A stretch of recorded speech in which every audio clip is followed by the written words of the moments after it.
If you're like many entrepreneurs and solopreneurs, you probably feel like creating content that actually sells is a time-consuming, arduous, unfulfilling, complicated process. You create content, you place it out on your socials, you send it in email, you create a landing page, and what happens? You don't get any likes, you don't get any comments, you don't get any shares, your click-through rate in your email campaigns is painfully low, and you don't get any conversions on those landing pages. Well, if that's the case, then a content creation framework is going to be the solution that you've been looking for. And in this tutorial today, I'm going to teach you a content creation framework, and we're going to do it side by side so that you understand by the end of this video how you can use this framework to create content that actually sells.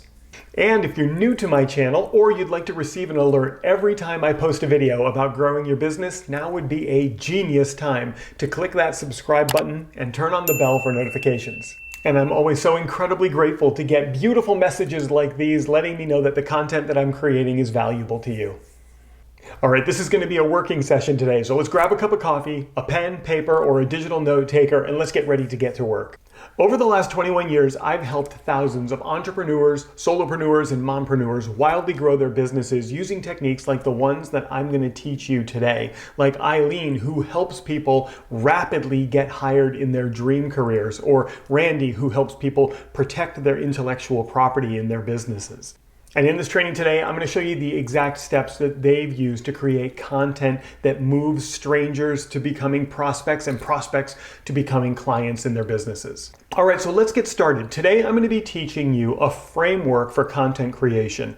This framework is called the PAS framework. And each of those letters stands for something. The P stands for problem, the A stands for agitate, and the S stands for solution. And I'm going to take you through each of those steps in that framework, and we're going to create content together today so that you can start using this framework in any kind of content that you want to create, whether it's for your social media or your blog or for landing pages or for emails or for any kind of communication that you might be sending out to people who you would like to become clients.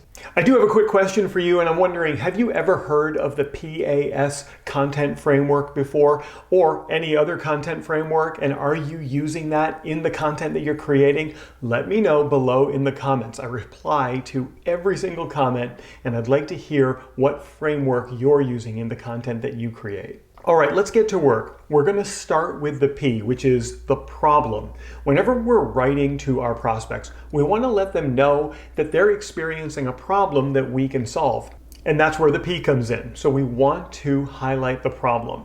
One of my favorite ways of coming up with a problem is looking at the questions that my prospects and my clients are often asking. Now, I have a whole other video on how to discover what questions your prospects are asking. I'll link to that video in just a little while so that you can go check that out. But generally, I like to take a question that they're asking and turn it into a problem statement.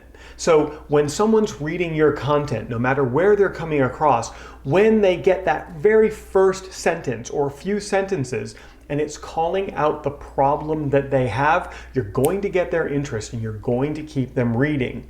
And one of the reasons many people struggle to get people interested in what they do when they're creating content is that they're not aware of the problem that their prospects are having, and they never talk about it. But when you talk about that problem, you catch their attention and you keep them reading, and that's the most important part, is to keep your prospects reading your content so that they get to know you and they get to know the solutions that you have. Now, the solution's coming up in a little bit, but let's first focus on the problem. I'm going to pick a question that I'm often asked, which is, how do I write sales copy that converts prospects into clients? That's a question that I hear all the time, but let's take that question and turn it into a problem statement. So let's bring up a document and start working on this right away. So instead of writing the first sentence as a question, I'm going to take that question and turn it into a problem statement. So the question is, how do I write sales copy that converts prospects into clients? I'm going to turn that into a problem statement, and I'm going to write, writing sales copy that converts is hard. You see what I did there is I took the question and I shape-shifted it. I turned it into a problem statement. So anybody who's struggling to write great sales copy is going to read that and they're going to say, that's me. And then they're going to keep reading. All right, so let's move on. Let's keep talking about the problem just a little bit more. So I'm going to expand upon that problem statement just a little bit to let people know they're in the right place by reading this. So check out what I write. Discovering what to write in your content can be frustrating. You have no idea how to get people interested in your products or services, and you're worried that if you don't do a good job, they won't buy from you. You know, I wrote that in a very simple way because I don't want to get unnecessarily complex in the words that I'm using. I just want to let them know that I understand their problem. Okay, next we're going to move on to the A in the PAS framework, and the A stands for agitate. And this is such a powerful part of this framework. And sadly, this is the part of the framework that most people skip. It's a little bit difficult to do, and that's probably why most people skip it. But when you get this right, it unlocks magical abilities to get strangers to turn into prospects and prospects to turn into clients. So I want you to focus on the A, or the agitate. Now, the agitate part of the PAS framework is to let the person who's reading it know that you truly do understand the problem that they're facing. You see, we want to call out the problem in the P, but when we get to the A and agitate, we want them to know that we understand the problem at a deeper level than they do, because then that sets us up to have the right solution for them. So when you get to the A part of the PAS framework, what I want you to do is go into the fine details about the problem, letting them know that you understand this problem better than anyone else. So let's hop back over into my document, and I'm going to write the agitate section of the PAS framework. All right, so here we are. I'm going to start with something like, most of your marketing efforts end up wasted and you don't know why. And then I'd like to make a statement that they've tried everything, but the results just aren't happening. So I didn't have to write a whole lot here with the agitate statement because it was very impactful to say they're trying things and they don't know why they're not working and they're not getting the results that they're looking for. That's going to let them know that I understand the problem that they're having in not being able to create great content for their socials or for their email or for their websites because they're not getting the results. All right, so we did the P, we called out the problem, then we agitated the reader a little bit by letting them know that we understand the fine details of the problem that they're having. So now we need to move on to the S, which is the solution. And this is where we're going to position the solution that we have available for them. You see, once we've called out the problem and then we've let them know we understand the fine details of the problem in the agitate section, it's natural that they're going to be looking for a solution. So let's let them know that we have a solution. Back over to my document and let's write the solution statement. Now, in my flagship program, Organic Client Attraction, I've taught thousands of entrepreneurs how to write compelling sales copy and compelling content for their socials or for their websites or for their email campaigns. I actually have a 7-step framework for content creation, and that's the solution that I'm going to position here in this writing. So let's get right to that.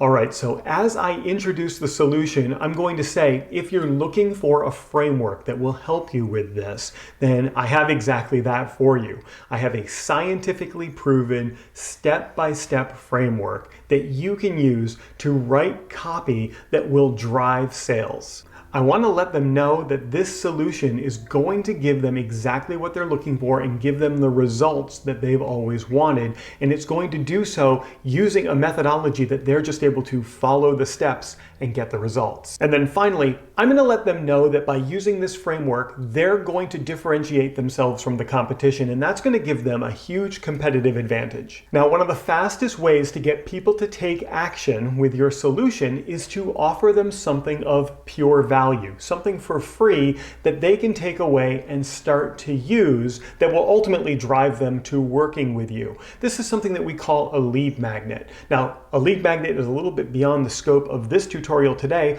but I've created a document for you. It's called the Anatomy of a Lead Magnet. And this document, this swipe file, will teach you the 7 key components to a lead magnet so that you can start creating lead magnets right away.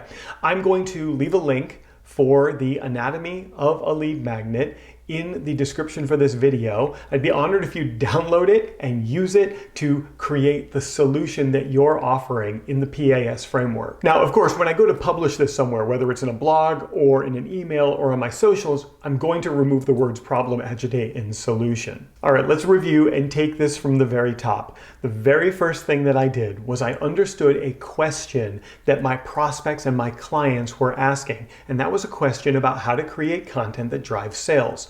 I took that question and I turned it into a problem statement. Then I wrote down that problem statement and I followed up with just a little bit more about that problem statement to let my prospects know I understand that they have a problem. Then I moved on to the agitation part of the framework, and I went into some of the finer details of someone who might have that problem. This lets the reader know that I understand this problem better than anyone else, and that puts me in the perfect position to talk about the solution. And in the solution, I positioned my content creation framework that's a part of my program. And I talk about how this framework is going to give them the exact results that they're looking for. And of course, it would be wise to give this thing a good proofreading, maybe a quick grammar check before you publish this anywhere to make sure that it's saying exactly what you want it to say. So why is the PAS framework so powerful? Well, it leverages certain psychological triggers to get people to take action. One of them is that, and we know this, people are more likely to work to avoid pain than they are to move towards pleasure. And when you start your writing by talking about the problem that they're having and then agitating it by talking about those details, you're really highlighting the pain that they're experiencing, and they want to move away from that pain. And that's when you offer the solution, which does move them away from that pain. Further, the PAS framework is very much like classic storytelling. We start with a problem, we agitate, and the problem gets a little bit worse, and then we find a solution which results in that happy ending. So where can you use the PAS framework? Well, I think I've made it pretty clear throughout this tutorial. You can use it anywhere. You can use it in your socials, in your blog, in your landing pages, in your email campaigns. You can use it in your paid campaigns. It's a great structure that just works everywhere because it takes people on that journey and encourages them to take action. So I would be so inspired to see you using this framework, and I would love to see examples of it, which you can share with me in the comments of this video, or you can send them to me directly because I will respond to every single comment or every single message that you send me. I want to see that you're doing the work, and I want to see that you're getting results. If you found value in this training today, I would love to know. Let me know in the comments below or with a quick like and a hello. And if you haven't subscribed yet, now would be a great time to do that. And if you thought of someone while you were watching this who you know would benefit from this training, I'd be so grateful if you would share this video with them. And as we bring this thing to a close today, here's a link to that training that I created on how to uncover the exact questions that your prospects are asking. Now would be a great time to consume that training before you start working on the PAS framework. Thanks for your time today, and I'll see you in the very next training.